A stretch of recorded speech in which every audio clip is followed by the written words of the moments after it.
தினம்தோறும் விளக்கேற்ற நல்ல எண்ணெய் இதயம் நல்லெண்ணெய்।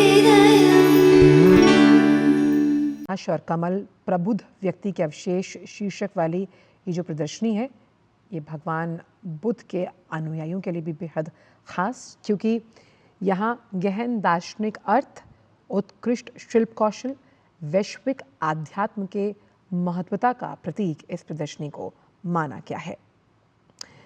प्रदर्शनी में 6वीं शताब्दी ईसा पूर्व से लेकर वर्तमान तक की कई वस्तुएं शामिल हैं, जिसमें मूर्तियां, पांडुलिपियां और अनुष्ठानिक वस्तुएं भी शामिल की गई हैं। आप देख सकते हैं भगवान बुद्ध शांति का संदेश देते हुए, और उस लिहाज से सांस्कृतिक धरोहर और विरासत के प्रतीक को जब हम समझते हैं तो पवित्र बेपरवाह अवशेषों की भव्य अंतर्राष्ट्रीय प्रदर्शनी का उद्घाटन हो चुका है, अवलोकन हो चुका है प्रधानमंत्री के कर कमलों द्वारा।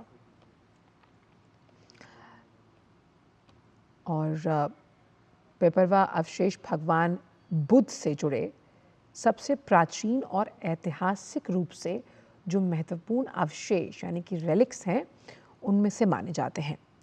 तो the light and the lotus, relics of the awakened one, ये जो शीर्षक है जिसका हमने आपको अंग्रेजी में शीर्षक बताया, ये प्रदर्शनी भगवान बुद्ध के जीवन के बारे में गहन जान तरह से उस ज़माने में या उस समय जब भगवान बुद्ध अपने जीवन काल का जीवन यापन किया करते होंगे, तो किस तरह से वो जीवन जिया जाता होगा, और साथ ही साथ सीमाओं के पार बौद्ध कला का ये प्रसार और सांस्कृतिक धरोहरों की वापसी, ये अथक प्रयास प्रधानमंत्री हमेशा से करते आए। आप देखिए इस प्रदर्शनी में जैसा कि मैंने आपको बताया था कि आप वीडियोस के माध्यम से भी समझ पाएंगे किस तरह से जो बौद्ध वचन है, बौद्धिक जो कला है, आप तमाम मोतियों के नाम सीख सकते हैं। गोमेद है, पुखराज है, उसमें माणिक है, जो उस समय के मोती थे, जिसके ज़रिए आप समझ पाएंगे उस वक्त किस तरह का रत्न और आभूषण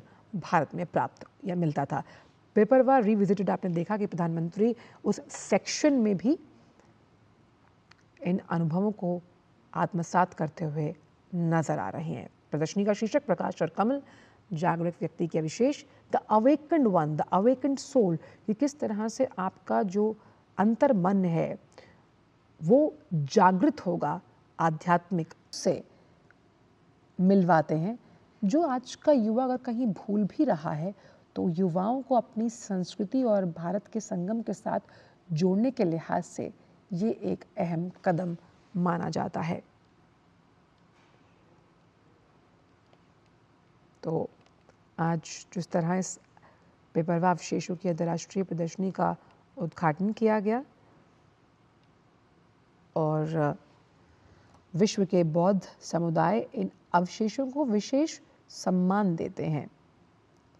साथ ही ये आयोजन जो है वो देश के सांस्कृतिक और कूटनीतिक इतिहास के लिहाज से भी एक महत्वपूर्ण क्षण जो हमेशा यादगार रहेगा, क्योंकि जब हम बौद्ध धर्म की बात करते हैं, बौद्धिक शिक्षाओं का जिक्र किया जाता है जिसमें निहित शांति, करुणा और ज्ञान है, जहाँ सार्वभौमिक जो मूल्य हैं उन्हें बढ़ावा देने के लिए निरंतर प्रयास किए जा रहे हैं। वसुधैव कुटुंबकम की भावना को भी कहीं ना कहीं शक्ति मिलती हुई नजर आती है, क्योंकि इसी भाव के साथ भारत लगातार आगे बढ़ता हुआ, जिस विश्व गुरु का जिक्र हम करते हैं, और भारत हमेशा से शांति का वाहक, शांति के संदेश के साथ आगे बढ़ता हुआ, और यही बौद्धिक शिक्षा का सबसे बड़ा मूल मंत्र महात्मा बुद्ध और इसी करुणामयी विचारों को भी हम आज यहाँ पर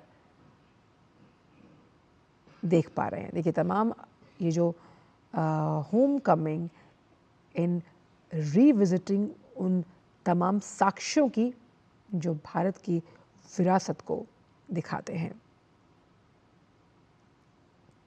तो इस अंतर्राष्ट्रीय प्रदर्शनी का उद्घाटन किया गया। बुद्ध की शिक्षाओं और सांस्कृतिक जड़ों को और मजबूत